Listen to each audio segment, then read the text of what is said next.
Hello, everybody. Welcome along. Going to be live in just a moment with our frequent collaborator and now co-host of a new segment, Kit Klarenberg. He's going to be joining us in just a moment. But until he does, I thought I'd come on and just say a couple of things.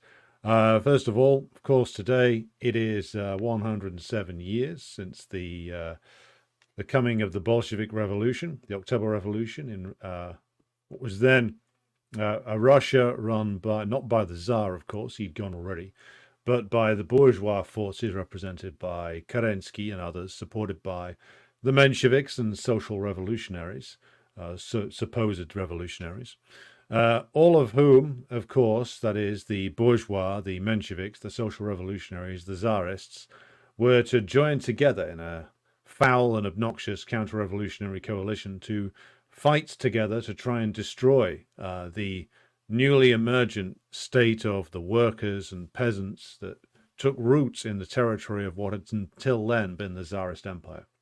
So we are today going to be sort of mentioning that in passing, and I'm going to be doing a proper program on it tomorrow. So please tune in for that one if you possibly can. But today's program, as you might have noticed, is entitled something somewhat different, entitled Decline and Fall with Klarenberg and Mackay. And that is, of course, a reference to, well, many things. The decline and fall of the Roman Empire being part of it, and the decline and fall of the British Empire being also part of it. And now we're in the middle of the decline and fall of the US empire. So the decline and fall can refer to numerous things. Choose to interpret it any way you want. But the idea of this program, as Kit will explain when he comes on, is that we're going to be taking a look at some stories which typify this moment in history. With today, we're going to be discussing Trump and his recent election, and then looking at the collapse of the German government, which is a slow motion collapse, but one which is very much in the works. As you might be aware, Christian Lindner, the finance minister, member of the FDP, leader of the FDP in Germany, has been sacked by Olaf Scholz in a dispute over the crisis-riven German federal budget. And this opens up a political crisis in Germany itself, which is interesting, given the key role that Germany plays within the European Union and within the wider US-led imperialist bloc. So Germany in crisis, US liberals in a meltdown. We will be looking at all of those. So I believe Kit is almost with us, so I'm going to bring him onto the stage now.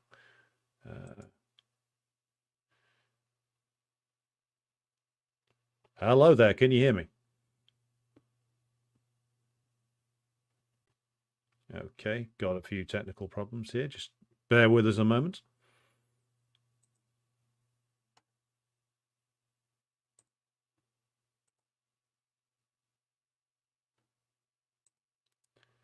Yeah, so we have a specific intro for this, which I will play for you in just a moment, mixing in the best of 1950s Soviet propaganda cartoons with the usual accompaniment of heroic music. I am working on a few new things for the musical intro, so that will be coming up pretty soon. To answer BOQ Precision's question in the chat, if you want to get in touch with us for whatever reason, just email the usual email address, editor@marxengelsinstitute.org, and you can contact me that way. So bringing Kit onto the stage now. Hey, how's it going, Alex? It is going fine in this declining and falling part of the empire. So how's it looking in more free Serbia? Well, I mean, there are posters of Trump defiantly holding a fist in the air after being shot in the ear in profusion, and people seem rather pleased. I mean, Trump could hardly be accused of being a friend of the Serbs while in office, but there is, I mean, I think lesser of two evils and all that. I don't think people. I mean, I certainly don't only speak for myself here. I don't think people were mentally prepared for a Kamala Harris presidency. I think that would have. I mean, because it's there was a state. I mean, there was a member of Saturday Night Live in the 1970s said that well, the day satire died was when Henry Kissinger got a Nobel Peace Prize, and it's like, no, I think the day that satire died was when Kamala Harris ran on the platform of not having policies until after the election. That's the kind of thing that Chris Morris might come up with. Yeah, farce. Look, to asking her to have policies is just sexist, No, it's not fair. It's not. It is a discrimination against women to ask institutional misogyny. It's probably racist to ask a woman of indeterminate ethnicity to Yes. whether she actually has any policies or any plans. Just respect her vibe. Well, I mean, I think absolutely. I mean, and you must excuse my impudence for expecting her to stand on a platform of literally anything. I mean, that's way too much to ask in this day and age, particularly of a woman of color. But I mean, I just think that I am kind of a bit giddy, having spent the entire day drinking the delicious saline tears of liberals who, much like post 2016, are trying to get this narrative going that, well, fascism has commenced in America, because it was nowhere to be seen before this at all. And I mean, yes, it's one of those weird. I'm sure there's a German word for it, when you can't believe something is happening, but you also simultaneously can't believe anything else could possibly happen. Like, we literally had a campaign where we were relentlessly told, and the minorities in the US were relentlessly told that you must vote for Kamala Harris because she's a black woman. And then now the same voices are saying Kamala Harris lost because she was a black woman. I mean, if that truly was the reason, and this was a losing endeavor in the US, why would you do it in the first place and make it her campaign centerpiece? As we'll get into, I'm sure there are a number of cope narratives which are starting to pullulate quite widely. The same language and phrasing used. This is surely coordinated to explain why her loss wasn't the fault of the Democrats, or due to her own vacuity and lack of credibility and obvious unsuitability for high office. And it's quite remarkable just seeing these people. I mean, why would they do anything else? Like just beating this same drum that we had after Hillary lost fair and square, thanks to the Electoral College in 2016. Well, why would they change a losing formula? Well, what else have they got? That is the question. But we will get to that in just a moment. I will say, first of all, we should introduce this new program that we're doing here in a very British fashion. We've informally gone past the start, and now we're going to go back to it again, changing the rules as we go. This is a new program that myself and Kit are collaborating on, and we've decided to call it Decline and Fall. You can decide which one of us is which. As I said when I just started the stream a minute ago, Decline and Fall, of course, recalls the work of Edward Gibbon, Decline and Fall of the Roman Empire. There's another semi-decent book called Decline and Fall of the British Empire. Now we're in the ruins, or the coming ruins, of the Decline and Fall of, well, how do you want to call it? The Anglo-American Empire, the US imperialism. There's a variety of descriptors that we can use for this. And as Kit is a specialist in writing about the machinations of the foul and deviant groups within the hierarchies of these particular imperial systems, and my speciality is doing very long digressions on Marxist theory, we thought, well, what better way to come together than to do something like this? Very yin and yang. Yes, very much so. And Kit, you will be delighted to know that I have put together a semi-Titoite video and musical intro for this. So, this is fantastic. So, wow. combining combining some Tito-era songs, some USSR imagery, and the man who maybe should have been the true winner of the US election. So I'm going to throw to the video intro now, mate. Okay? Okay, go for it.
Well, I like Kit, it.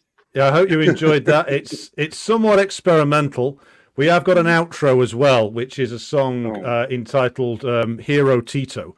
I thought it would be entirely appropriate. And of course, we end on an image of the man who, if he'd have run, would have won 100% of the vote in the United States with very little difficulty, of course, Tito himself.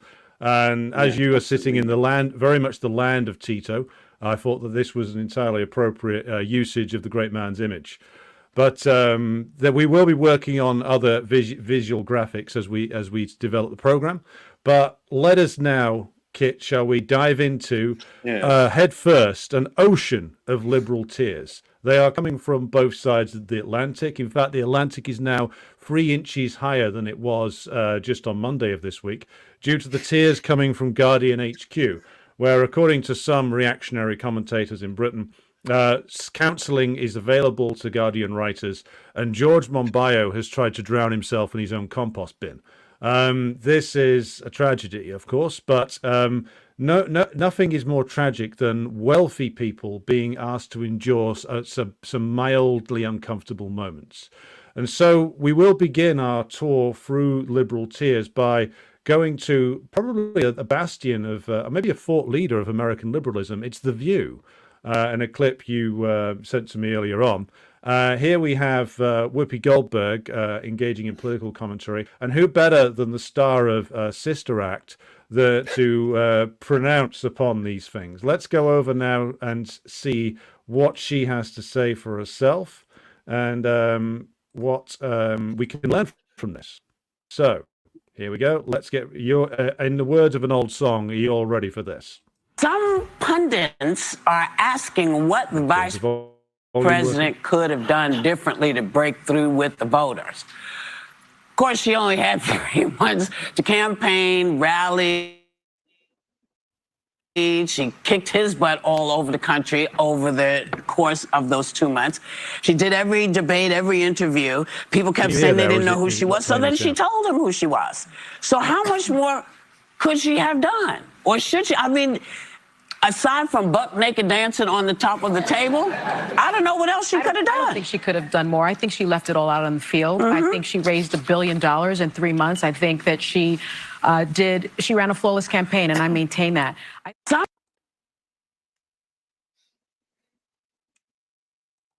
Okay, did that work, or was there no sound on it? Oh no, I heard it loud and clear.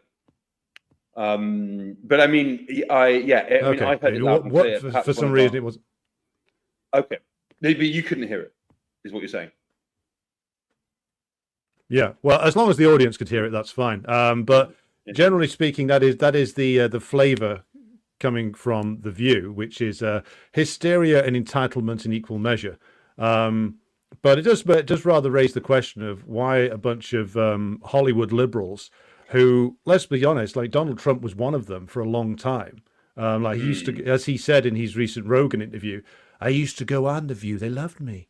And now they turn their back on him. So given Donald Trump's actual record, I mean, what is your take, Kit, on like why is it that the libs in America have spurged out so spectacularly over this? Like, and again, for a second time in a row, he's not even that much of an unknown quantity anymore.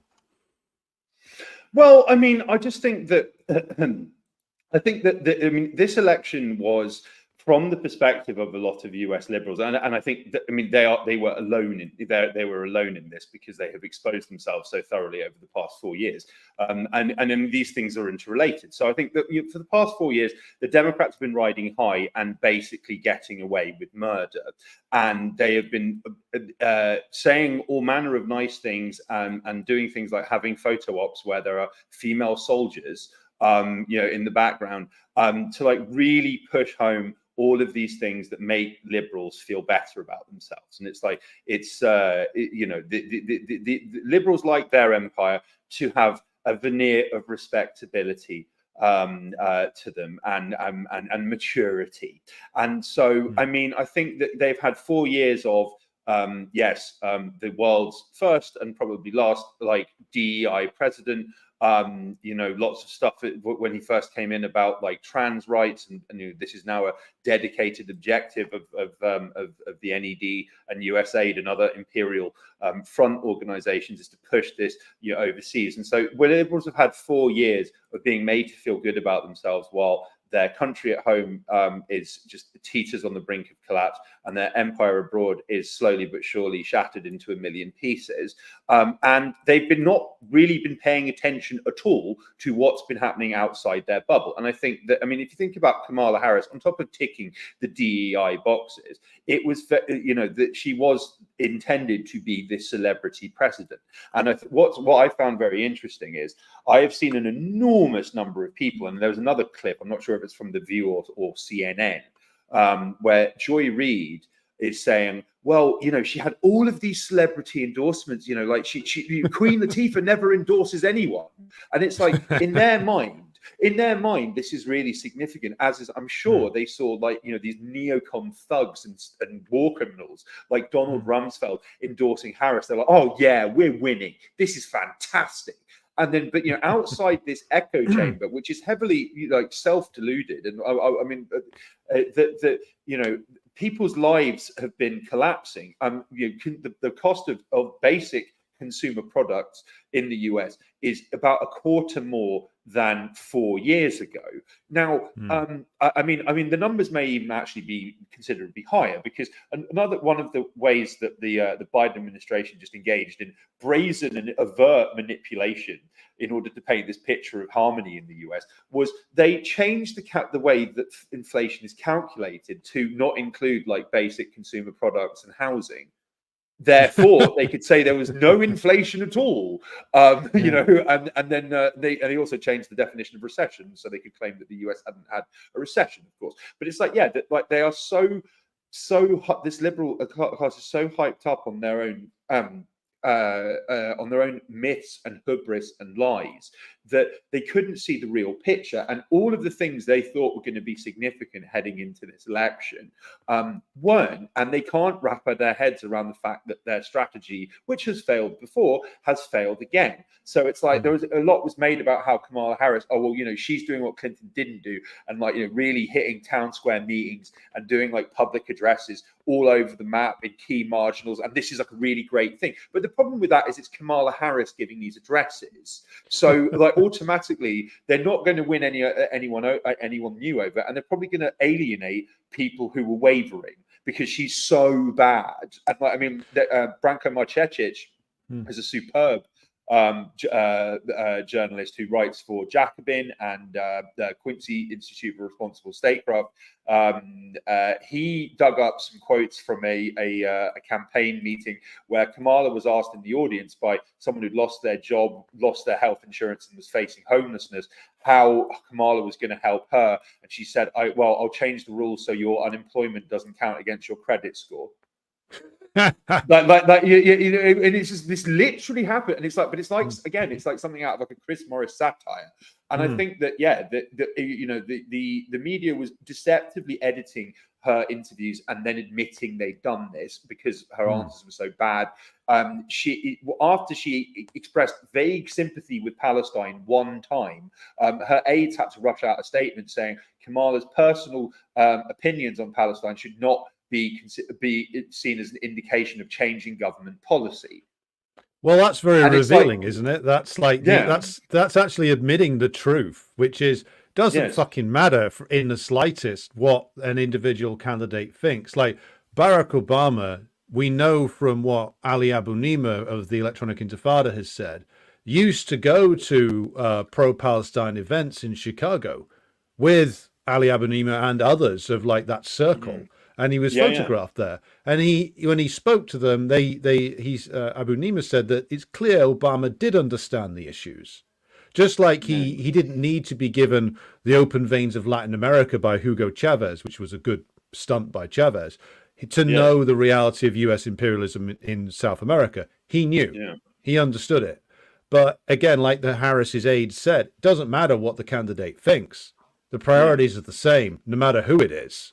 And if you try and try and insist on something, well, at best you'll get Russia-gated. At worst, you'll get Kennedied. You know, if or nearly trumped, or nearly twice. trumped. You know, yeah, basically. But it just, I mean, this is another thing as well. Is I think that the such as the polarization of the media is that, you know, there are disclosures like that which they strike kind of shock and bewilderment and outcry out in a very select audience, and it doesn't actually have an effect on their ultimate target audience. And it's like there's another example of this before the 2020 election, where it was openly reported and widely reported that Biden had told very wealthy donors on a call, nothing will fundamentally change, don't worry. No one's material circumstances will be impacted. Like, he openly said this,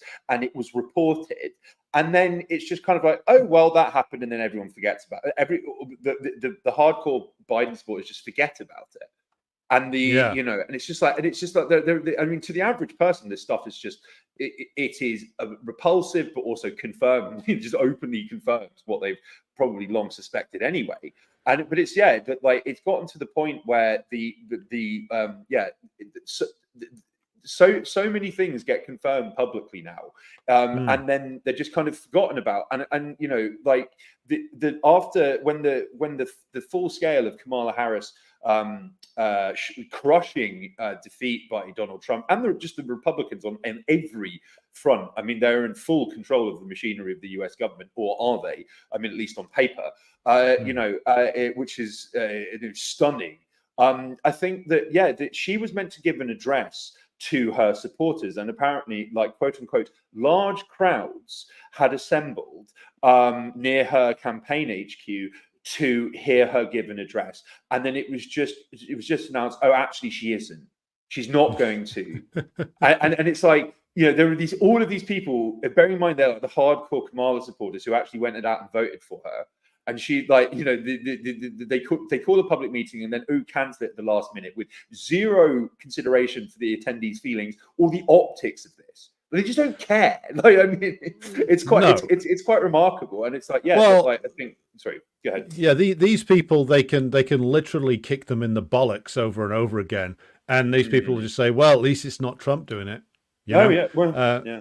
I've had many conversations like that. I might add, just really quickly. It's like, I think that I was talking to some older, kind of more liberal leaning veteran journalists who are now, you know, obviously not part of the mainstream at all because of their positions on foreign policy mainly. But it's like that, and they were talking about like the televised debates, which I thankfully didn't watch, between Trump and Harris, and they were all like going on and on and on and on about how awful Harris was, how terrible her presentation was, you know, how awful her answers were, how poisonous her political platform was. And then it was literally one by one, they were like, well, at least she isn't Trump. hopefully she wins in November. Yeah. And it's just like, I mean, is that level of Trump derangement syndrome is about right? Yeah, because again, it is an admission that basically what they want is somebody who will just allow the machine to keep on running. As Alexander Vindman, if you remember him, said in one of the Trump impeachment hearings, he went against the foreign policy of the United States.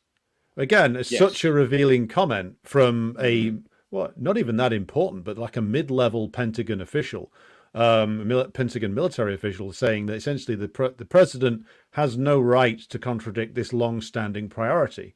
So, like all of the, if you want to get a confirmation of Lenin's theory of imperialism and its relationship to permanent bureaucracy, well, there you go. But again, nobody wants to learn that lesson.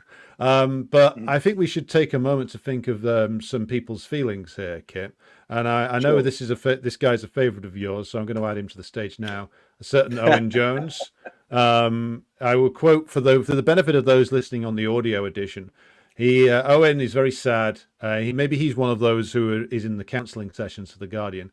He says, I'm going back to my hotel in New York with a Muslim Pakistani American cab driver who voted for Donald Trump because, quote unquote, the prices were too high under Biden.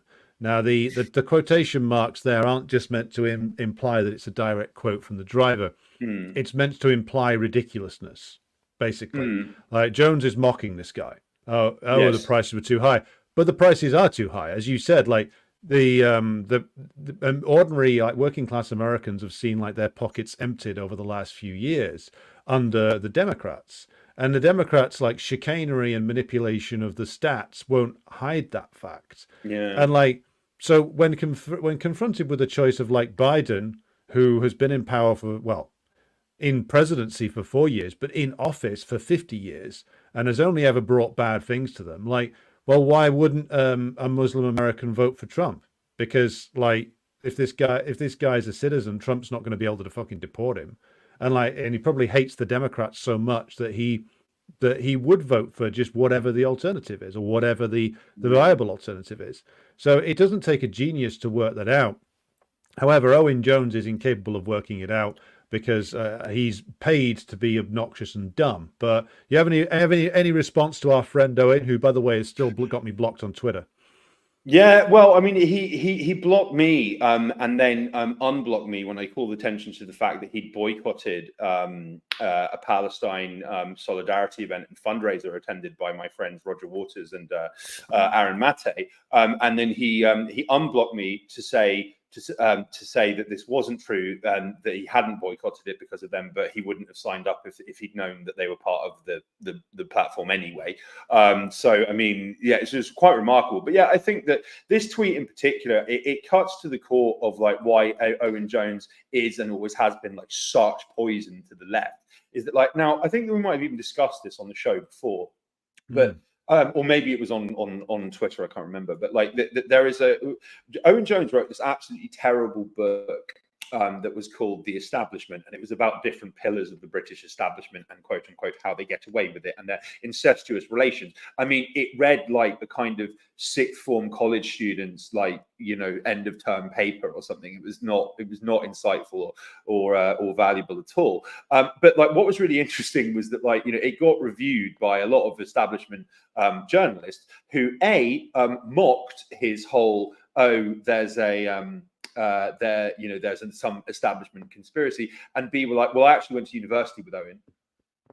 You know, and it's just like but I think that that basically that in that book Owen has this whole chapter on media, which is, again, it reads like it was written by someone who'd spent like, you know, an hour on Media Lens website, Media Lens being excellent media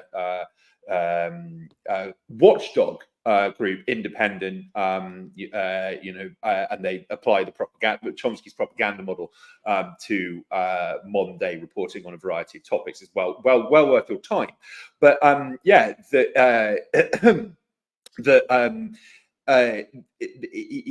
that chapter, Owen Jones effectively states, well, he kind of mentions some kind of basic criticisms of media, but he frames all of the media's problems as being related to elite ownership structures, which conveniently means the Guardian is not subject to the same pressures because it's not owned by a billionaire. And then he just deals with it in that way. And it's like, he's a classic example of journalism who is totally part of the machine, has a very specific role, and on one level knows what his role is, and on the other, it would deny it, like, publicly. And I remember, like, during when the Tory Lib Dem coalition came to power in 2010, he was on TV a lot as the token lunatic Marxist, right? Like, he was brought on as like the face of the ultra insane, borderline Stalinist left, to be laughed at, ridiculed, and maybe come out with a nice sounding idea, kind of compromise idea like rent controls, which sounds nice, but we can't afford it because reasons. Like, that was his purpose.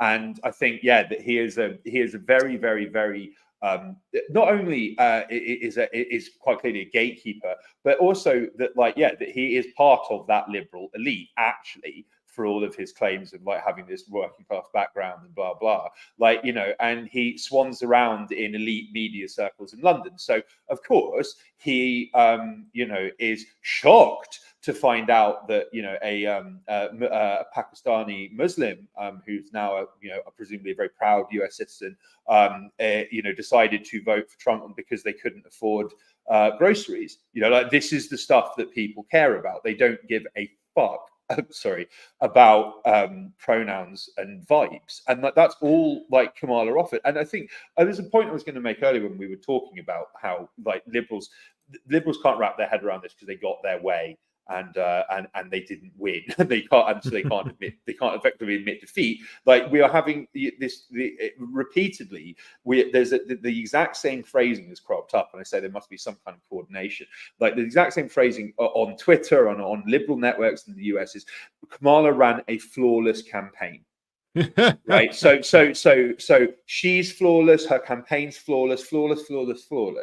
The problem is people didn't want to vote for black women. The problem is America is sexist, America is racist, America is turning fascist, blah blah blah. Anything rather than admit that she was an idiot, like, who didn't have policies anyone wanted, who lied and flip-flopped all the time, and was, like, refusing, and I mean, that basically, I think there's been an enormous focus on the Trump campaign and all of their kind of gaffes. So, apparently inviting Elon Musk to that Get Out to the vote event was, like, this really big gaffe because he gave this insane speech which offended liberals. And then there was that Madison Square Garden event where there was a comedian who told some, like, really unpleasant racist jokes. And, like, for the white liberal, well, that's lost him the election. Right? Yeah. Like, these two things have lost him the election. And I saw a lot of people, including people like, friends, comrades, and collaborators of mine, who seem to be falling for this stuff, actually. And I think it's a really interesting reflection of how, like, these kind of, like, snobbish elitist like liberal attitudes, they do kind of one way or another filter out into what they can filter out into the wider population, including the left, which is quite dangerous. Is that, like, that basically that that they're focused on those as gaffes. They're not focused on, like, college students getting tear gassed while they're campaigning for Palestine. That's not the gaffe for Harris. No, because I think sorry. A gaffe is something that is an inadvertent admission of truth. I think is the definition. Whereas, in fact, the liberals were all in favour of college students getting gassed and beaten. And it's a thing that I picked up on recently was that for all Biden and Harris's taking the knee shit back in 2020, in actual fact, and this is something that even someone as, like, fairly mainstream as left as, like, Brianna Joy Gray pointed out correctly, was that a lot of the arrests and the brutalization of those protests in the end came from Democratic Party controlled cities and administrations. Like, they pandered to it for just enough time to make Trump look bad. Then they wrapped it up, brutalized people, threw them in prison, gave them long prison sentences. So, like, this has always been the case with the American liberals. Like, they want their aesthetics, but things that they absolutely do not want is for any eruption of, like, any interruption to their, shall we say, brunching from the masses, from the unwashed, Yes. from the Yes. working class. They don't want any vague hint of that. Now, speaking of these things, and I think I want to get your reaction to this before we move on to another star of the show, a certain British, possibly intelligence-aligned man who we're going to bring on in a moment. But this is from The Guardian's Ed Pilkington, who's the chief US reporter. And by the way, there's so many fucking British journalists in the US right now. Like, there's whole phalanxes of the bastards, like, sat in DC doing live shows all day. And this is like something that, like, I've heard, like, just even like normie British people talk about. Like, she's like, well, why are they spending so much time on American news? And I think we should come back to that point later on, Kit, because it goes to something that you've written about recently regarding British electoral interference in the United States. Sure. But Ed Pilkington of The Guardian says, this is a good time to be working for a media organization without a billionaire owner, answerable only to our readers and immune to anticipatory obedience. Now, Kit, as a man who's been knocking around journalistic circles for a while and who knows the game, what's your response to Ed's tweet there? Well, yeah, I mean, it's literally, I mean, it's serendipitous that that you know, Owen Jones, as I just mentioned, made this like exact point. I mean, yeah, that like it's quite remarkable, and I think that I've seen you know, a large number of liberal mainstream takes, which is the media failed, but it's the bottom line isn't that like we failed because we consistently lied to and manipulated our readers to prevent real change from happening. It's well, like, we failed because we didn't manipulate people enough. Actually, and it's like you know, like that was where we really went wrong, and that obviously ties in with Kamala Harris' flawless campaign failure. But yeah, I mean, it's like, yeah, I do think that there is. I think Jonathan Cook has written about the kind of the cult of the Guardian, and you know, like I say, much like Owen Jones, people who work for the Guardian, they know that they play a very, very, very specific role within the power structure and who they're ultimately answerable to, you know, what I find quite remarkable is, yeah, that basically that when Owen Jones came out as like he said that he was quitting Labour and could no longer be a member because of like Keir Starmer, you know, like the reaction from the media pack was like, okay, so this is fucking brave because he's just not going to get any briefings now. And it's like, you know, he's not going to be invited to the drinks functions. He's not going to be part of the scene because the Labour Party, because the Starmer won't have it.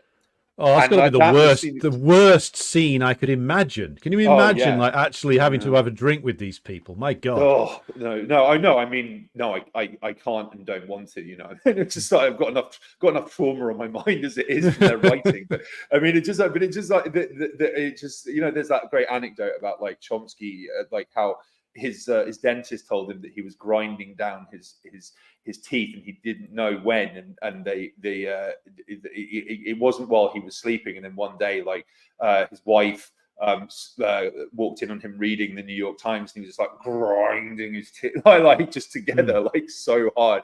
And it's like, yeah, that's like reading any like op-ed in the Guardian now, and it's like you know, we've literally, and this is astonishing as well, again in the subject of like open confirmation of what we all suspect to be true. Like recently the Guardian published this excerpt from a forthcoming book, which was about Starmer's rise to power. Actually, from mainstream work, it sounds like it's going to be a banger because they literally document like what an utterly ruthless piece of shit he is, and like, and the role of like Morgan McSweeney, who like his Svengali, who we'll get into in due course. And it just, I mean, he comes across as like one of the worst human beings who's ever lived. Like, yeah, it just and anyway, in this amazing excerpt, it talks about how McSweeney set up, as we'll get into in due course, the Centre for Countering Digital Hate, right? Specifically to neutralize the Canary, because the Canary was a very pro-Corbyn left-wing website, which kind of around Labour's 2017 like kind of electoral stunner and shock, which caught literally everyone by surprise, and then like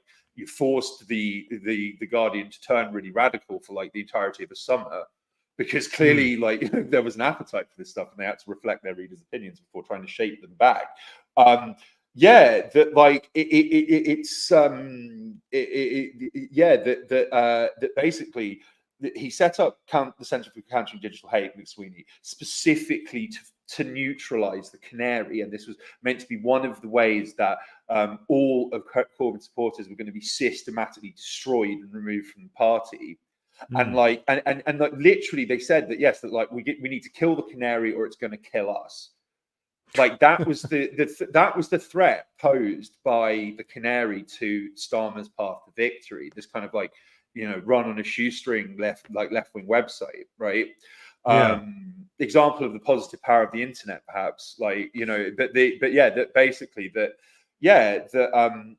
So they set up this operation called Stop Funding Fake News, which falsely claimed the canary was publishing anti-Semitic content, and then they shamed advertisers into removing their ads from the canary website, which was their primary source of revenue.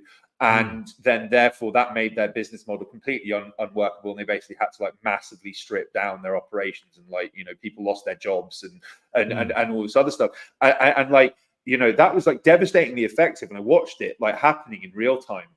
That like all along we suspected. I know several people who have written and continue to write for the Canary that like that they always thought that there was this concerted plot, and then it's there in black and white in the Guardian. But what the Guardian doesn't mention is that the Guardian was all over this and accusing the Canary of being anti-Semitic.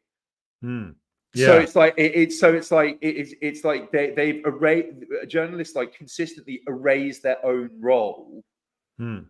Like you know what I mean? It's really interesting, and it's like it's kind of like it's somewhat evocative of like there was this satirical show on British TV in the 1960s called That Was the Week That Was, and there's this quite like pretty subversive sketch in it. Like, I mean, it wouldn't get made now. Like where there's like three Arabs like looking at this massive crowd of people like kind of rioting in the street. And one of the Arabs it's meant to be in like Syria, I think. And one of the Arabs asks, "Oh, has the revolution started?" And then another one responds, "No, the BBC isn't here yet." Like, you know what I mean? This is like it's like, you know, like the Guardian in Navarra, I mean, to a more larger extent, Navarra are like critically reporting on the Labour's anti-Semitic psyop, which completely destroyed Jeremy Corbyn, and like, you know, they were completely complicit in this. Like they were actively complicit in this rubbish, as was Owen Jones. And then it's like now they're regaining some credibility in some quarters because they're like just acknowledging the reality of the Gaza Holocaust. No, well, like I mean, this is you know, they are literally just pandering to their audiences who are really concerned about this. When if and when Netanyahu manages to finally clear Gaza, they'll stop talking about it. 100%. Yeah, but, you know, I mean, it's just it's these people are scum. Well, and it needs to be said that also they are 100% on board for the US-led proxy war in Ukraine, which has got hundreds and hundreds of thousands of Ukrainians killed. And Owen Jones has been, along with, of course, your old friend, a certain Paul Mason, has been carrying war. If he's had a meltdown, I will find it and bring it for the next show that we do, because I know that you'll appreciate that. He was having a meltdown recently in London, looking like a sort of coked up centrist dad wandering around at some sort of anti-fascist demo. That's exactly it. That's exactly it. That is exactly.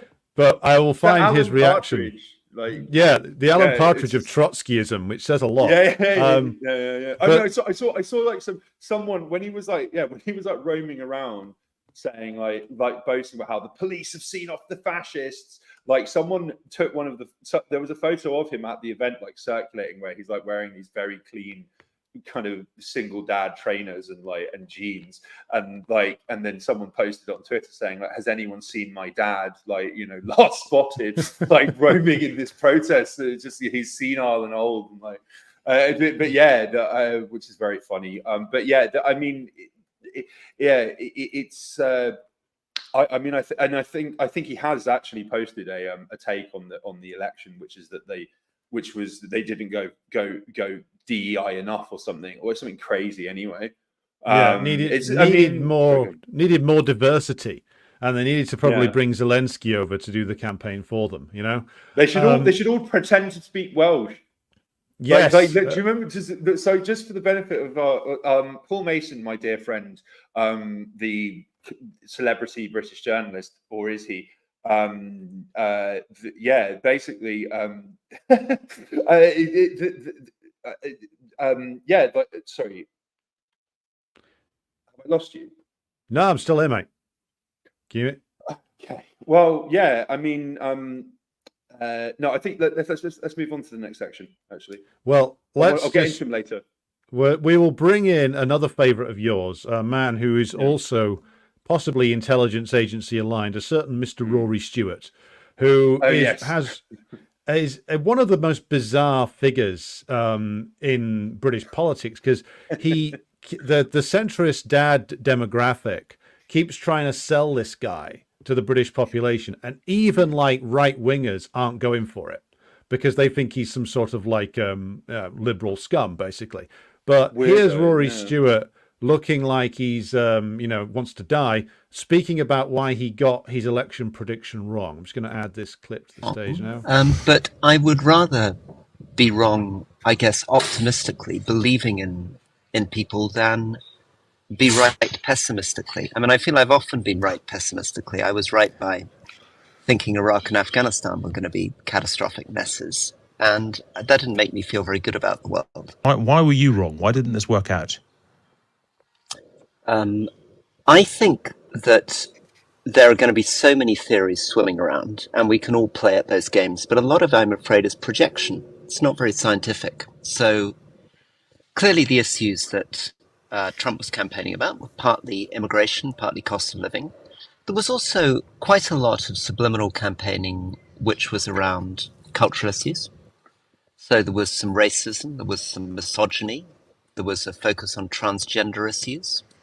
There's been some quite good accounts of what people were saying who were at his rallies. But the honest answer is I think academics are going to spend the next 20 years pondering about this, because Trump should have been, I would have thought, discredited after 2016. And I think you would have expected after January the 6th and the felony convictions and the fact that Biden has not done too bad a job, that he wouldn't have had much of a chance of coming back in.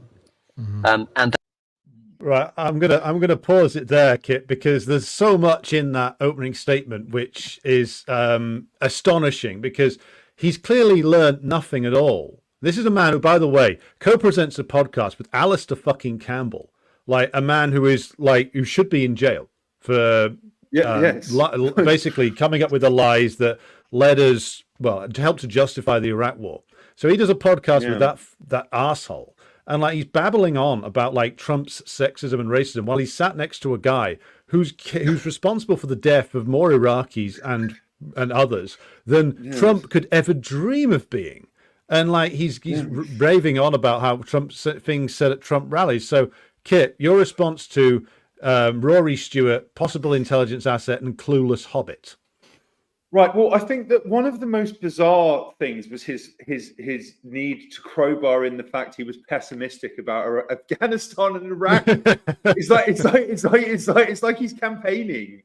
Like it's like it. But yeah, I mean, talk about subliminal messaging. But like, yeah, I mean, look, Rory Stewart is like a veteran, kind of pretty much like lifelong MI6 officer, as was like other members of his family. This is all very incestuous, school ties, same universities. The establishment Owen Jones talked about, but didn't actually scratch the surface of in his book. But yeah, that like, I mean, when he became an MP, he made a lot of noise about being very anti-war and anti-occupation, and kind of strode this very bizarre liberal left, semi-neoconservative, like kind of, he was like against the war in Syria, like and stuff. It was very, very, very strange. Like, given his background as like in the MI6 officer running around like Iraq and Afghanistan, God knows what he was up to. Like, I mean, you know, while Britain was running like a torture, MI6 was running a torture program, and you know, like assassination squads, and you know, all sorts of skullduggery, and also, you know, laying the foundations of ISIS. But it's yeah, I mean, God knows what he was up to. And then it's like, yeah, and then he's like sat next to this war criminal, yeah, it's pretty. His kind of, he seems to have this lust for power, and manages to just alienate literally everyone because he's so weird. I mean, I think that's probably in large part because he is a veteran spook.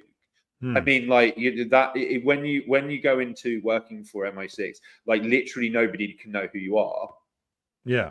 Like and the only people who are allowed to, you're not allowed to really talk to anyone about what you're doing. And it's why like loads of spooks end up marrying, because those are the only people that they can speak to. But the point is, yeah, is that he's very weird and socially awkward. He decided he was a very, very prominent anti-Boris Remain MP, and he ran against Boris Johnson in June 2019, and didn't get it. He then got the whip removed because he didn't vote in favour of Boris's Brexit plan.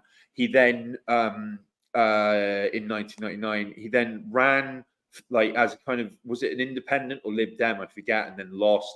He then he decided to run for mayor of London, and the focal point of his campaign was this video where he said, "Have me over for a sleepover at your place and let me stay and get to know you." And he crops up in one of those like Whip's dirt lists as being like inappropriate with women. You know, like there's like they have like those grids, kind of like Excel tables of like this MP likes to sniff feet, like, you know, and it's like, and he was in one of them, I think, one of the leads, and it's just like, and yeah, that like he's just so weird, and then that didn't work, and he kind of went into the wilderness for a bit, and then came back as this kind of podcasting star. It's all very, very, very odd, but it's just like, I mean, my take on him is that he is someone who has probably been sent a bit loopy due to his MI6 career, and like he thinks that he's now like kind of atoning for past crimes and trying to save the world. And it's just, it's like, you know, he reads out this laundry list of things that like liberals like really care about, like they really, really, really care about. Well, it's all due to optics. Like he starts off like going on about like January the 6th and stuff said at Trump rallies. It's like he doesn't seem to realize that the very things that he's focusing on is like, that's the reason why this campaign didn't work, because it was like a campaign where with all the themes were dedicated towards the sensibilities of like probably like the top 20% income bracket in US society. That whereas like whatever else you want to say about Trump, and there's quite a lot to be said, he at least did talk about price rises and the fact that they were bad. He might not have a solution, but at least he's talking about it. And like, whereas the Democrats' response was to deny it was happening, say it was a Russian talking point, and then finally change the rules to say, well, we're not in a recession and there's no inflation. Feel better. No. I mean, it's absolutely wild. And there was a fantastic thread on Twitter which I've got saved somewhere because it was so spot on. But it was basically talking about the Biden administration's response to everything was just comms. Like it was like it was like, right, okay, so I mean, there's a fucking genocide happening in Gaza, and like we're like arming it, and it's like killing our vote with like Arab Americans and the left and all this other stuff. Oh, I know, we'll build an aid pier. Like you know, it's just like, you know, like this is their, you know, their solution to stuff, and it's like, yeah, I think that it's really interesting him kind of Stuart with this kind of casual contempt in his very clipped old BBC English, talking about like how like, well, you know, the things that have been said at his campaign rallies is like as if like people give a damn. Like, you know what I mean? It's really, someone was posting this the other day. I'm not sure if this is real, but it was like, apparently it was a search of the term, "Is Joe Biden running?" And it kind of spiked like close to the election. So it's like all of these months of political history that have been picked over and op-eds have been written about, and the rights and wrongs of just parachuting Kamala Harris into this role she's clearly not suited for, just because reasons, you know, like completely contrary to what Democratic voters actually wanted. You know, it's their only response to that is comms. Well, like, it's all they know what to do. Like, that's basically like, this is like the ultimately this is like the boiled down essence of like the Democratic Party in the modern era, which is that if we can just find the right combination of words or the right image, then we can convince people. And to a certain degree, you can see why they reached that conclusion, because their response to the 2008 crisis was, well, we can't have Hillary, so we'll put the black guy in with the Kenyan name, and he will look as if he's going to do something. He won't. He'll do the opposite, but he'll look as if he's going to do something. And because they got away with that for 8 years, they're obsessed by it, and they're obsessed with finding the next version of Obama. The problem is that he, for all that he is a scumbag and a criminal, he is actually a good actor in that he can deliver the meaningless bullshit that they ask him to deliver, and he reads off his teleprompter, and he can do it in a way with apparent conviction. Yeah, like, you do it in a way that sounds convincing, and he doesn't like start giggling halfway through like Kamala does. Whereas you ask Kamala to do it, she'll fall over her words, she'll start giggling and cackling wildly, which you do if you've had like 5 gin and tonics before 9 a.m. in the morning.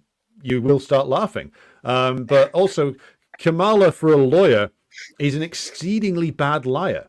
Like, you would think that somebody who'd been an attorney general for the state of California, who's responsible for like locking up people who are innocent, would be a good liar. But she can't lie. I think it's funny. It's funny that you say that, because like I from the moment I did the slightest digging into her background, she just came across as this kind of scumbag, crooked prosecutor, like sending innocent people to jail. And then like someone dug up her prosecutorial record, and it's tiny. Yeah. So like even the fact that she was doing that is a lie.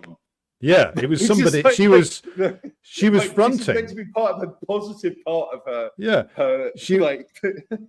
It was clearly like she wasn't even a crooked prosecutor. No, like, not even that. Like just like she was the front for an operation that was doing it, and that's part of the that is like low. I mean, but it's the reason why she looks so underconfident is because like she's never had to actually, I think, really work even in the way that Obama had to work to manipulate people into thinking that he was something that he wasn't. She's just cruised through all these jobs, ruthlessly stepping on people to get there, and like when she's on the biggest stage, can't handle it. Like literally, she can't even deliver the bullshit. It's like the nervousness comes out somehow. It will manifest itself. But here's this is like that is like devastatingly insightful. Like no, it's literally true, and it's like I think that she's someone who probably for her vacuity, and I think this is why, as we'll get into, the British were all in on Kamala. Was that like, I mean, that it was been reported in the media that that it kind of quite quietly that the CIA and the Pentagon loved having Biden in charge because they could just do whatever without even having to like pretend to brief him, and like they loved it. Like they felt that like it was like school's out for the summer. But then it's like this is why this is the problem, is they shot themselves in the foot, because she got elevated because she's such a moron. And then it's like you've elevated her into this position and groomed her for position, and then you're stuck with a moron. Yeah. Like, Let's get into garbage out. Exactly. Well, this is the thing. Like you mentioned something you wrote about in the last week, which is why were the British all in on Kamala? And this relates to what I was saying earlier about why in fuck's name is there like a phalanx of scumbag journalists from the BBC, ITN, Channel 4, Sky, every media operation with a budget above 5 pence, presumably, has got like somebody in Washington and New York, and even like in like places like Ohio, going on and on about the U.S. election. Now, before I, educated myself, this was a matter of some confusion to me. But this relates specifically to areas that you specialize in, Kit. So, why are the British so concerned with the election of the US president? Point A. And point B, why were they so all in on Kamala? And why were they, point C, why were they energetically intervening in this election? Right. Okay. So, I mean, to start from the top, right? The British have been, and this may be a surprise to some viewers. I mean, it's very clear, but it seems little known that actually far more than like the CIA and the NED, the war in Ukraine is far more a product of the British than it is the Americans. The British had been, elements of British intelligence had been banking on using Ukraine as a beachhead to break up Russia for a very, very, very long time. And after the Maidan coup, they were the ones coordinating and training the fascist government that immediately replaced Yankovic, and then launched the anti-terrorist operation in the Donbass, which was like this pretty much genocidal assault on the residents of south and eastern Ukraine. And yeah, the British were caught to this at a time when the Obama White House was actually kind of shying away from this. Like they were wary of getting involved because they knew it would lead to confrontation with Russia. And so like and during this time the same elements were lobbying for hardline stances on Russia amongst all Western governments, and working overtime and pulling off psyops and false flags and all sorts of other chicanery in order to turn Western populations and governments against Russia. Anyway, so they got their war in February 2022, and it was meant to be this grand civilizational battle between the West and Russia, and which Russia would lose. And to say the least, it's not worked out very well. And so I think that the British have been extremely wary all along of the Americans not getting involved enough. It has been openly confirmed by the BBC that British officials are strengthening US resolve at all levels and applying pressure and all sorts of other things in order to counteract Biden's quote unquote caution. Of course, many people would think that he's not been very cautious at all, and has crossed multiple Russian red lines with the very real risk of Russia escalating this. And so yeah, the British have always been worried about the Americans pulling out of this, and so the election of Trump no doubt scared the prospect of Trump becoming president again, no doubt scared the shit out of them, but just like it did in 2016, right? And so because of his comments critical of NATO and kind of warm towards Russia, they were freaking out about this, to say the least. They'll be freaking out about it again now.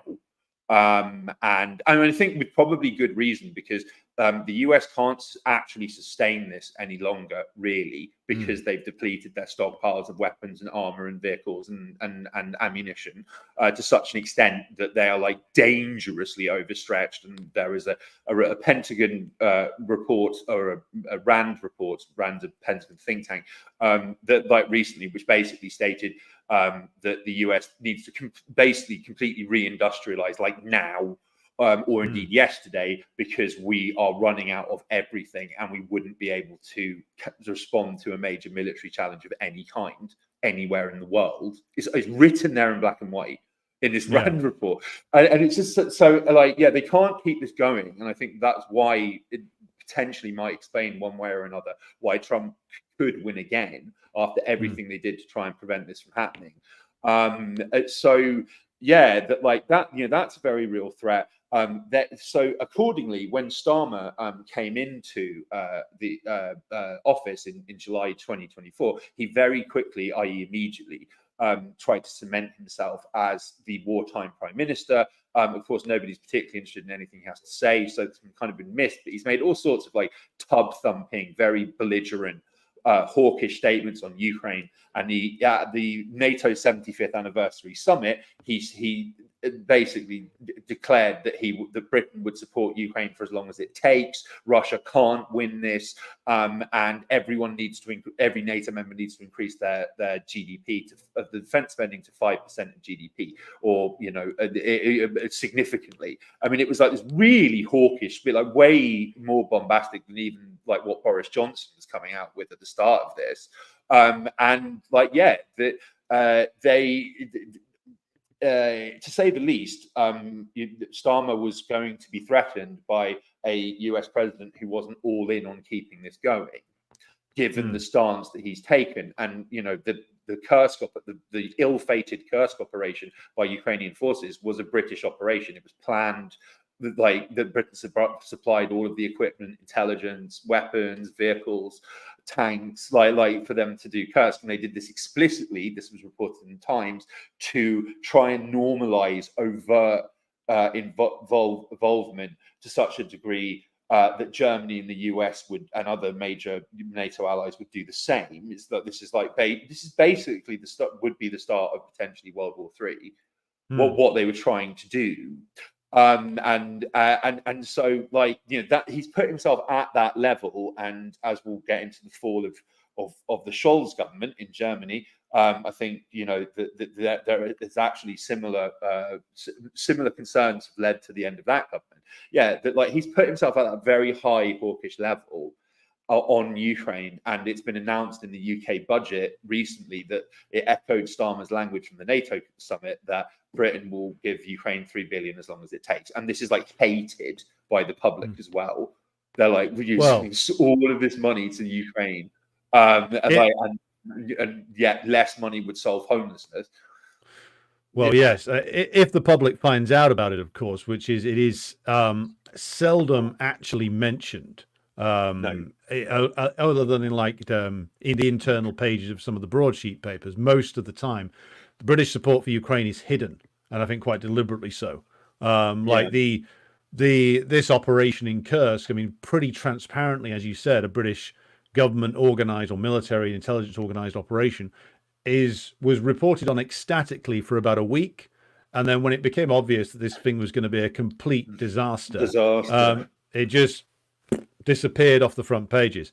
Now, I think what they were aiming to do was to basically normalize full-scale attacks inside the Russian interior, and in order to make some sort of point to the Americans and to others. But this has gone so wrong, so badly wrong, that it's really going to speed up the end of the war, because the Ukrainians lost 30,000 men, all tons of equipment, and apparently a hell of a lot of foreign mercenaries, including people from Poland, the US, and Britain itself. And when I say mercenaries, that's of course in very heavy inverted commas, given the identity of these people is often, shall we say, not far removed from their former employers, to say the least. But on that subject as well, it's just like, I mean, I've seen footage floating around on Twitter which would never ever get featured in like the British media of clearly British soldiers in shootouts with Russians in like Bakhmut, where like everyone's speaking British like very openly, and they're like, it's just it recalls footage of the SAS battling the Taliban in Afghanistan that they were keen to promote, and they don't want to promote this. Well, and the British trained that unit in Odessa that was waging the sea drone warfare against the Russian Black Sea Fleet. And we've talked about that before. That was something that I think your old friend Chris Donnelly might have been involved somewhere along the line with that. Then the Russians blew up all the guys who'd been through the training just after a visit from, I believe, some like EU bigwig. So that's another glorious failure. Glorious failure there. I mean, I don't know though. It's just like, that's the thing, is that the analyst Will Shriver, or maybe might be Shriver, like he's coined the term the imaginary war, And it's just like, well, if you can't win a real war, win an imaginary one. And it's like, some people probably many people in the West are still in that. They think that they still think Ukraine is winning. I'm sure. It's like only being admitted. It's only being admitted kind of very, very tacitly and with distancing qualifying language now that they're completely screwed. And I think for a lot of people, because that has not really been acknowledged in any serious way for in the mainstream before, really.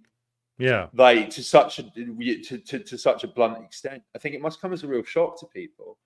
Well, exactly. And this goes back to the interference question again, because a man you mentioned earlier, a shady character by the name of Morgan McSweeney, which it should come as a shame to a man with an Irish surname, but there you go, that he's involved in something like this. Where is Starmer's basically guru type figure, a shady character who's been, as you said, involved with dodgy NGO, intelligence-aligned NGOs that are designed to carry out basically press freedom suppression inside Britain. He has been involved in advising the Kamala Harris campaign.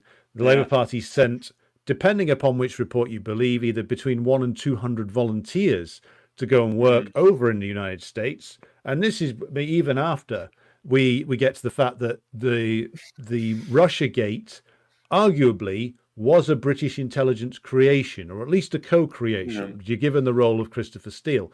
So Starmer has royally pissed off Trump already by doing all of this. The reputation of the British is already sunk with him. So now Starmer stands up in Parliament today and yesterday and says, "Oh, I welcome President Trump. We should work together."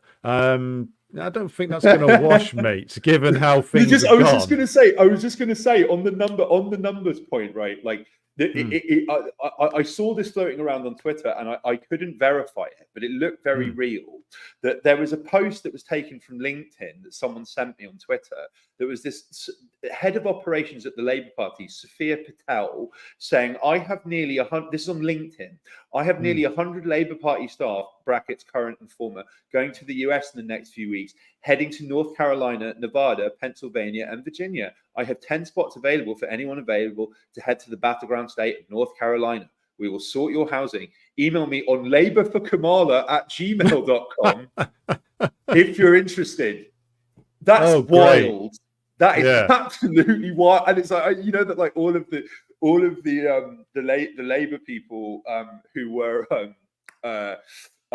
who had this extensive history of making negative comments about Trump have now purged their internet history and their Twitter timelines and stuff. It's hilarious, and it's the same with Zelensky, who called Trump a dangerous radical and he's someone who didn't know history and all this other stuff. And then it's just like, I for one welcome the election of Donald Trump, from Zelensky's official Twitter account. And it's so funny. And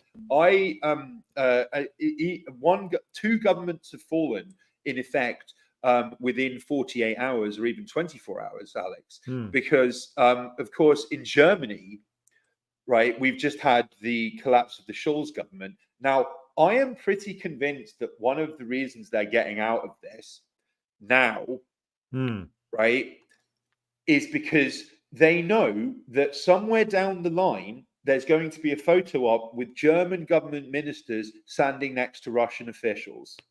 You reckon? Right?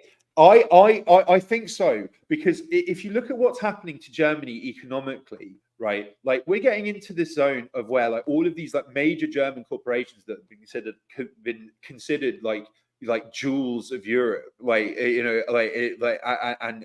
these kind of internationally renowned engineering marvels, they're shutting down.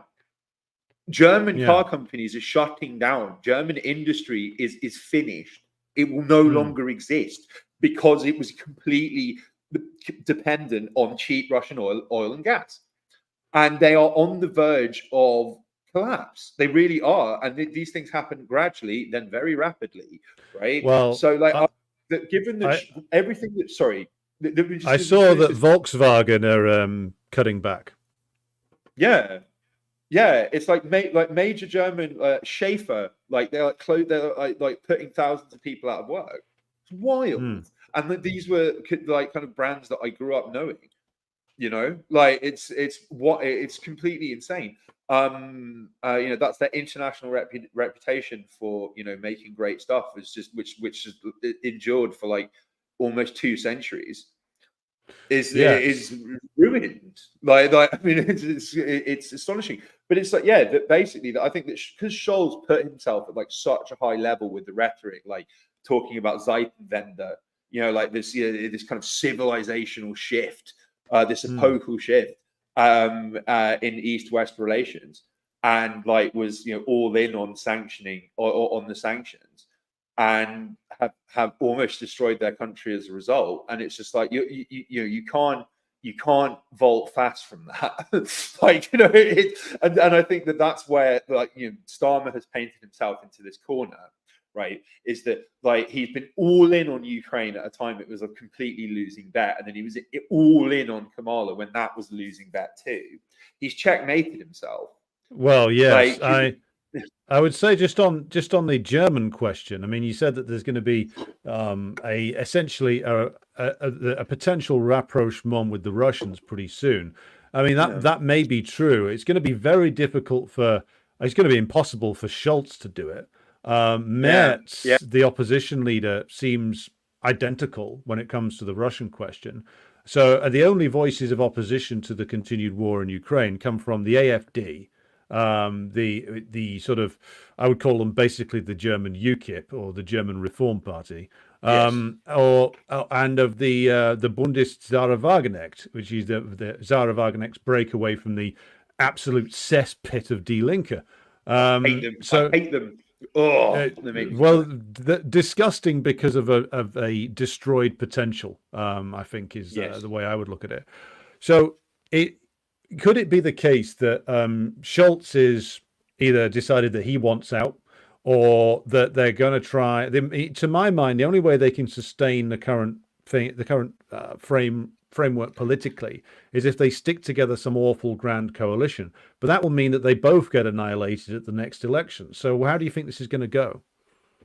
I mean, like, but this is the thing is I just in Germany, I think that the politics in Germany has actually been like quite surprisingly fluid over the past 10 years, like in ways that haven't really gotten much in the way of acknowledgement, or like, you know, I mean, the AfD, the German media alternates between calling them fascist and ignoring them. Like it's quite weird, like the way.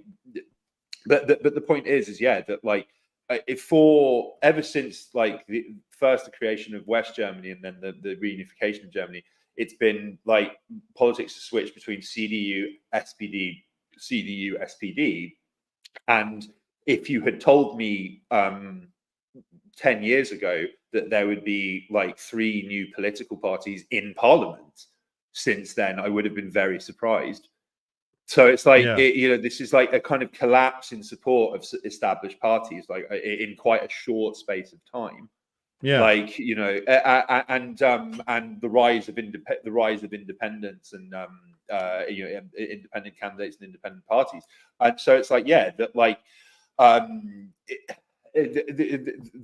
what could happen next is anyone's guess. Like there are rules to try and prevent too many parties getting into like thresholds and stuff. But I think, I mean, as we saw like in the UK election, there were independent candidates who had like no money and no media coverage who won on pro-Palestine platforms. Like Wes Streeting almost lost his seat. Like, you know, I mean, these were quite remarkable results that like, so, I mean, there would be everything to play for. And I do think that it's a point that I've been saying to people for many years, someone with like, you know, some knowledge of like German politics and history, that like that when people started, when Western liberals started freaking out about AfD and how they're like the second coming of Hitler and like all this other stuff, I was just like, you know, I was very keen to point out to people, well, where are they doing well? Oh, it's Die Linke heartlands.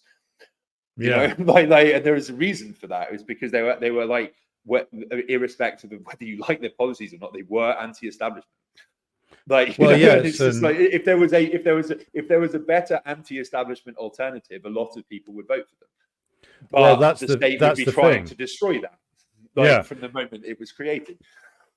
The delinker question is a tragic one, because they Yes. arose out of working class people who used to vote for the old PDS, Yes. which was a descendant of the old SED, Yes. the ruling party in the DDR for decades, and Yeah. it was a working class, something of working class origin. It merged with the Oscar Lafontaine's breakaway from the SPD, and then it became slowly over time less of a working class party, more of a what I would call a sort of petty bourgeois leftist party. Yes. Now Yes. it's like basically a liberal party, but with even more Zionists in it. Oh which, God, they're awful.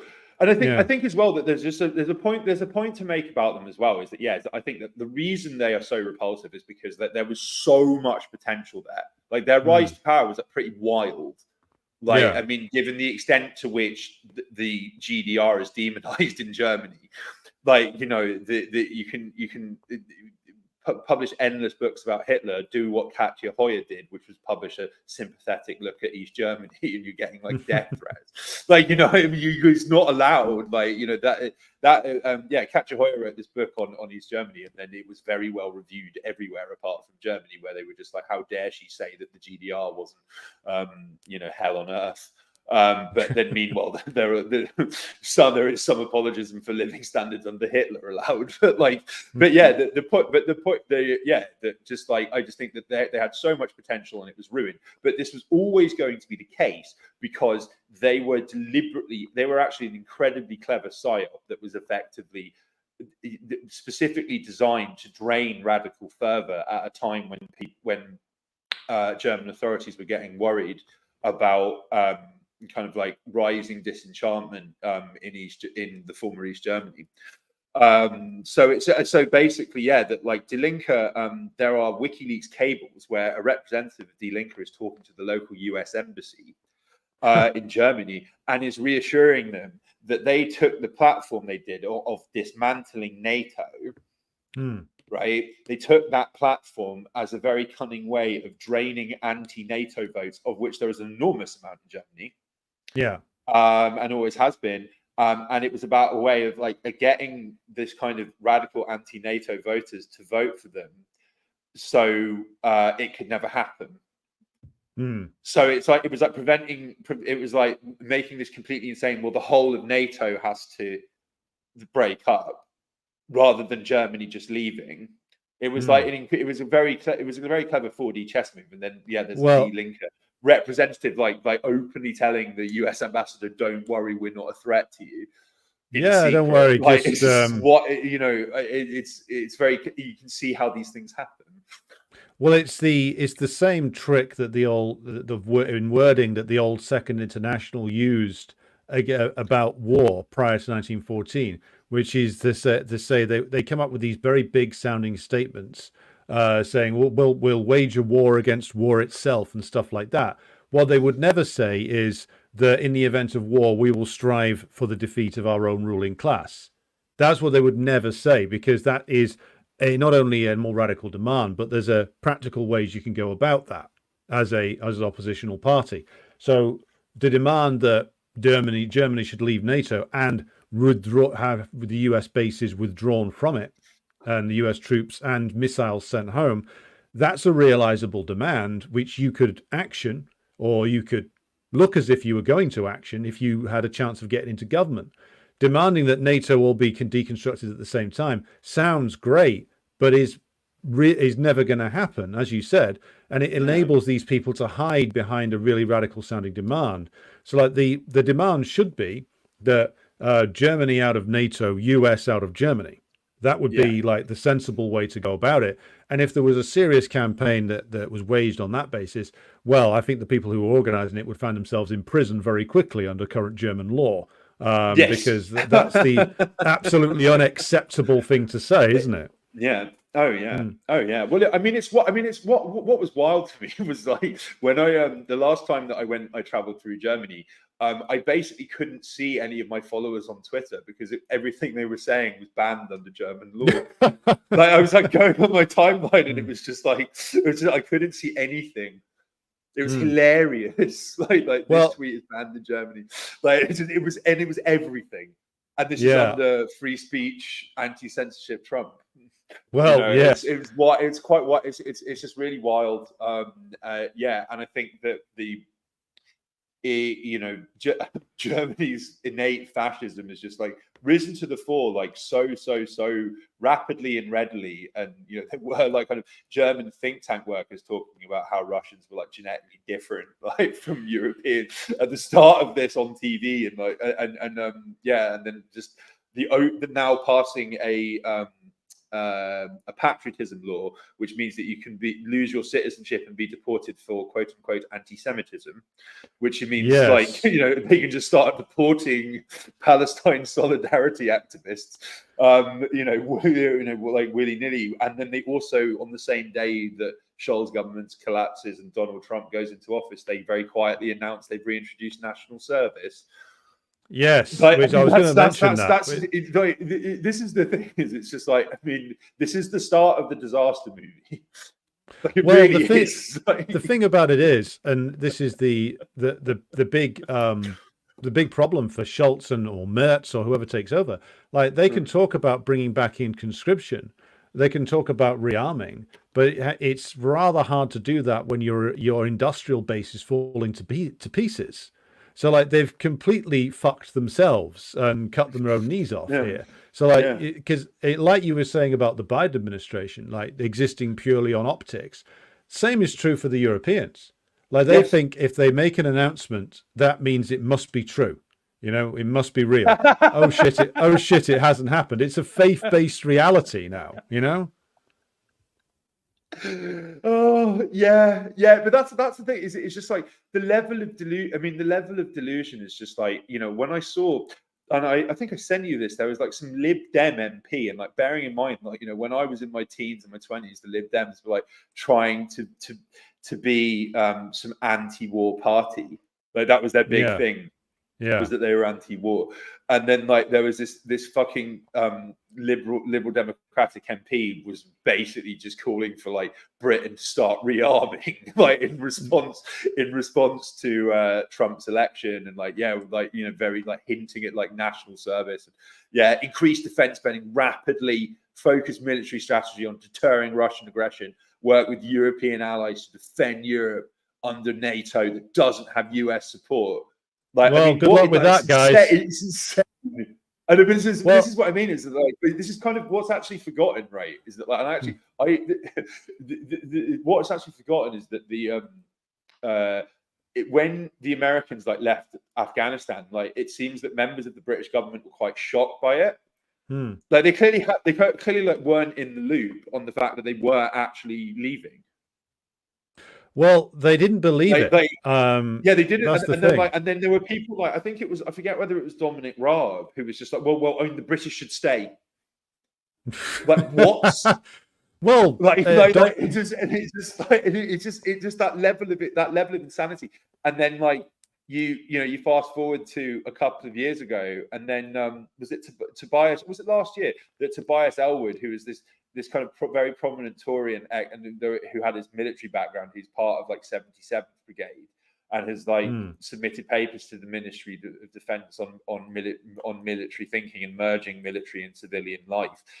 He travelled to Afghanistan and made this kind of slick video set to like plinky plonky music about how like, oh, it's a different Taliban this time, and we should reconsider our relations with them. And then like, he got removed from the I think it was the Foreign Affairs Committee, or he was part of a very influential parliamentary committee, and he got removed from it, and he was like denounced in Parliament for doing this. And it was just it was I mean, but it's it's just like the level of delusion on the part of the British elite is really quite astonishing. And it's like, as I think I said last week, they are a chihuahua on the world stage, surrounded by other chihuahuas. The more they get yappier and louder, the further east you go. Well, yes, they are ultimately like little chihuahuas, but they do have teeth still. Some. Well, unfortunately. Yes. But the delusion will come to an end quite rapidly when it becomes obvious that for all the talk of like rearming and reindustrializing, all the British have managed to do is to really get a lot of Disarm Ukrainians themselves. killed and disarm themselves. And like if they try national service here, this will be the quickest route to a revolution. Because Yes. and in some ways, I hope they do it. Because like if you're going to go out there absolutely. and get Keir Starmer saying, "Come on now, everybody, fight for king and country," like what? Fight for what? Keir Starmer and Jimmy Savile's mate, who's on the throne. You know, that's the image that we want. You know, Like, no, but this is another thing that I noted at the time that was really interesting. It was very, very, very clear that like last year there was an attempt to generate public support in Britain for national service. I think we even talked about this at the time. yeah, Like, did not where it go was well. Boris Johnson, where Boris Johnson led the charge. Boris Johnson, the man who sabotaged peace in Ukraine, he gave this lengthy speech. No, sorry. He made this like video for like the Daily Telegraph where he was like talking about how Brits are out of shape and they like, you know, they need to exercise more. I mean, while himself resembling a bin bag full of yogurt, talking about how like we need to reintroduce national service and like we need to get our children working again, ready to like fight and die for this country. And then the Telegraph, very pro proxy war, probably run by MI6, was saying like, what would it be like if we instituted national service? What if Britain was at war and we were in this war? What if? And then like even the Telegraph's delusional jingoistic readers were like inundating with them letters saying, no, just stop. This is no. Stop! This is not happening. Like, and I think, and this is the thing is, I think we may have even discussed this. Is that I am fairly convinced that one of the reasons that Western countries are allowing, are allowing this alleged influx of refugees that they're allegedly really angry about, but and trying to do like loads about, but then it continues untrammeled. Is they'll offer these people citizenship in return for fighting. Like, Man, I'm fairly. Well, US has been doing that for years. US has been doing green card soldiers for years. Yeah. So like you'll end up with an army full of like Ukrainians and I don't know Moldovans or something on the front lines somewhere, serving in some colonial roles for the British Empire. Yeah. Well, I mean, we as we've discussed before, George Soros openly stated in the early 90s that the beauty of NATO expansion was that there would be less body bags returning home to Western capitals and stuff. I mean, it's very, very clear, what the agenda is here. But yeah, and it's just like, because that's the thing is, people don't feel that they don't have anything to fight for at all anymore. Well, no. And I think that was, sorry, go ahead. Well, there's only, I mean, if you look at again, let's look at the conditions in the United States. Stagnant incomes for what, 50 years? Like, what are you fighting for? Your medical debt? Your complete lack of prospects. Yeah, student debt. Is Liz Warren going to come out with a new plan saying if you fight for the U.S. Army for 5 years, you'll get 3/4 of your student debt deferred until 2076, maybe, and maybe that will fill up the ranks. But I mean, they don't. There's a reason why they got rid of conscription. It's because the U.S. Army fell apart quite quickly in Vietnam. When we actually get down to the examination of it, as soon as things got dirty over there, the military discipline fell to pieces, and they started killing their officers and wanting to get the hell out. So how is this going to go well when they throw like a bunch of conscripts in to fight like a very experienced and very well trained and very well motivated Russian army in Ukraine? Going to get fucking destroyed. Like, it's going to be a disaster. But just really quickly, what's really funny, right, is that that this narrative that there are now North Korean soldiers in Ukraine, and it's like we're getting conflicting reports. Have the Ukrainians clashed with the North Koreans yet? We don't know. And it's just like, well, I mean, there would be pictures, like if we were told that there are like tens of thousands, like of sort of these North Korean soldiers have invaded Ukraine. It would be the easiest thing to prove, but like, you know, no evidence has emerged of this. And it's just like there was this FT article that was basically making based on interviews with defense experts, basically trying to frame North Korean soldiers being in Russia, being in Ukraine as a sign of how desperate and defeated Russia is.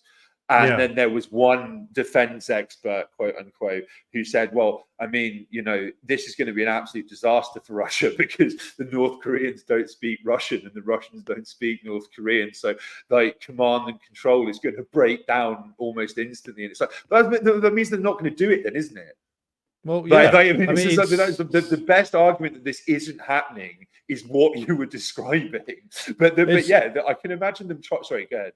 It's a total fantasy. I mean, technically, under the terms of the defense agreement that they've just passed through the Duma, they could do that because it's a British-inspired invasion of mainland Russia.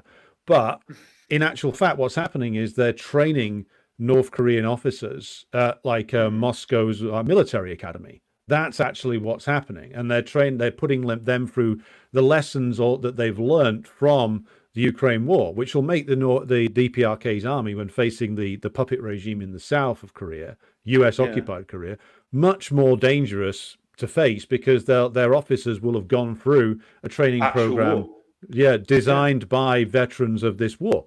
So that's what's actually going on. There will probably be joint training exercises and a degree of military integration between the Russian and the DPRK army eventually. But to say that they've shown up in Kursk, well, by extension, then that means that the DPRK just beat Britain. If we actually to fully extend this bullshit, because the DPRK showed up and the British organised invasion fell apart. So you've just done a huge self-own, basically. No, I know. I mean, it's incredible. It's incredible, isn't it? But I mean, that's the thing is that such as the desperation to keep the US in this. I think it was just this last ditch bid. Let's say something mental, and get everyone talking about it for reasons just to like, please God, don't forget about this. It's like, you know, I do just as a shameless plug. I have a regular stream with my dear friend Alex Rubenstein. It's called Active Measures. Goes out every Sunday, and we also put out video investigations. You know, check us out. Like we've had like people write to us when we do streams saying, "Stop talking about Ukraine. I'm just sick. I never want to hear about it ever again." Like, you know, and I just think it's like, you know, that is quite a common perspective. Like, you know, just people don't care anymore. They understand, but it's not just due to like, you know, apathy or ignorance. It's because they see that this is, you know, it is not this grand civilizational battle for democracy and freedom. You know, quite the reverse. But it's just like, you know, the people are sick of hearing about it, and I think that, like, as I say, you know, a problem that European leaders have, what this implication this has for the world are questionable. I think, you know, but there's a lot of people in Europe who painted themselves into a corner by putting themselves on this very, very hawkish anti-Trump, like kind of all in on the proxy war position. The two are usually intimately interconnected, and it's that like they're kind of. It has been reported on it just, I mean, in the UK, for instance, that like Trump is mulling, you know, making Keir Starmer's life hell somehow. Oh, please do. Like, please do. Yeah. I mean, it's just like, well, please, you know, please do. And I think it's but it's like so. I think a lot of there's going to be a lot more governments falling across Europe, often like very unexpected ones. And it's like, well, you got to bear in mind, right? And this is something that people have already forgotten, right? Is at the very start of this, the Finnish leader Sanna Marin, right? Like she was what was prime minister, like when she was during COVID, and then at the very start of the war in Ukraine. And she like she was hailed as the kind of this visionary and inspiration for Europe, feminist for hero. signing, yeah, this hero for signing up Norway to join NATO, and like was the kind of, she was going to be the future of Finnish politics. She was going to like she was this kind of beacon for countries to follow. She was out, like her party came third in the next election in 2023, and she's never been heard of since. I think she's working for the Tony Blair Institute. Well, and it's that's like you know what I mean? Yeah, Sorry, it's where all the rejected dead sock dems go to die. The Tony Blair Institute, you know. Yeah, absolutely. So, and it's just like, I mean, I think the point is that I think that there's a lot more governments are going to fall like dominoes as a result of this, because they backed again interlinked and mutually suicidal, like send all of your ammunition and weapons and vehicles to Ukraine. And sanction your major energy source. They've all done this, and it was quite clearly a very stupid thing to do. Because politicians can't admit wrongdoing, that's why you have to shuffle the deck chairs on the Titanic a bit. But as I say, it wouldn't surprise me if that was why Trump was kind of allowed unmolested to get into power again, because this needs to be ended from the US, so they can't sustain it anymore. And they want to dump it on Europe to do, which will last about a week. Yeah, you know? I think you've hit upon the theme for future exploration there, which is that we probably don't have time for it this week. But Trump having basically a reasonably fair election and winning is a product of the fact that they need somebody to pin this on. You know, yes, it will if the Dems can spin it out until late January. Then it all falls apart. That's fine from a political point of view, because they need that. Even if Kamala had pulled off a miracle and won, thanks to her perfect campaign, the policy would have been the same in the end, because they can't sustain it. They need to get out. Better have Trump do it and Vance do it. The libs can blame it all on them. And then they can basically say, "Oh well, Zelensky, the hero. It's an awful shame he died because of that hot shot cocaine that he was on. He would have led them to victory if it wasn't for Trump. You know, what a shame. Anyway, about that war on China. You know." Yeah. Oh yeah. And it's just like, I mean, sorry. Go ahead. I was going to say so.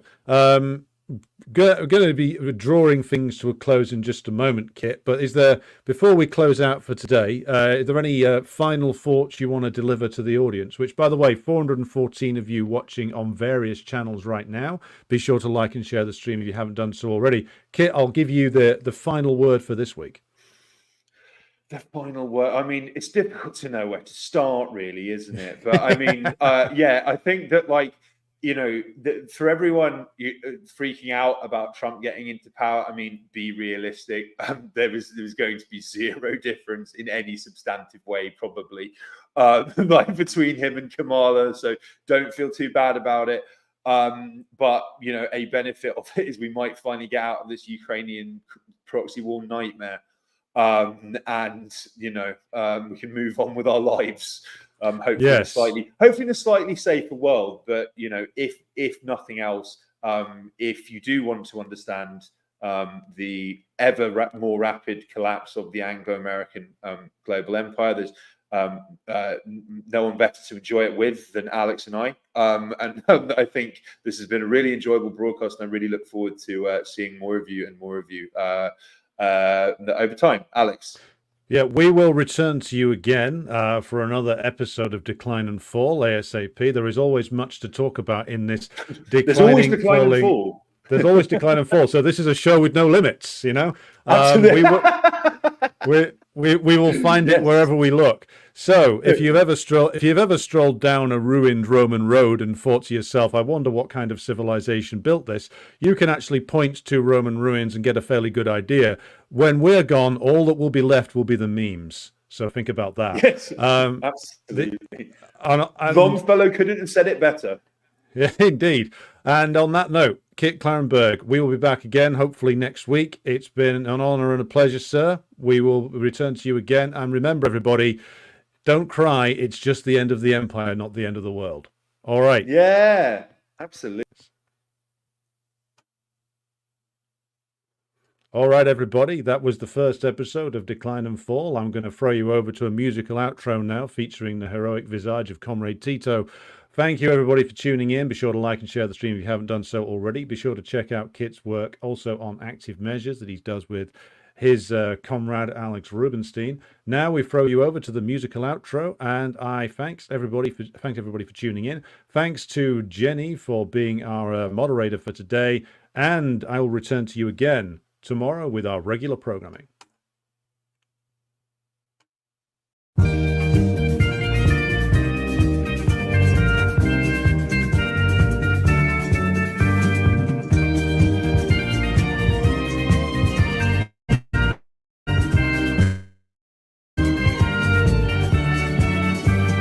Četrdeset godina kroz borbu, kompartija punim sjajem blista, pretvođena idejom i dijelom prekaljenog vođe komunista. Drug je Tito simbol svih pobjeda, borac bratstva, slobode i mira, vekovina naše slavne borbe, koje niko ne smije da nam dira. Sunce maja ljepše sija nego bilo koje drugo. Želja nam je, druže Tito, da nas vodiš dugo, dugo. Sunce maja ljepše sija nego bilo koje drugo. Želja nam je, druže Tito, da nas vodiš dugo, dugo.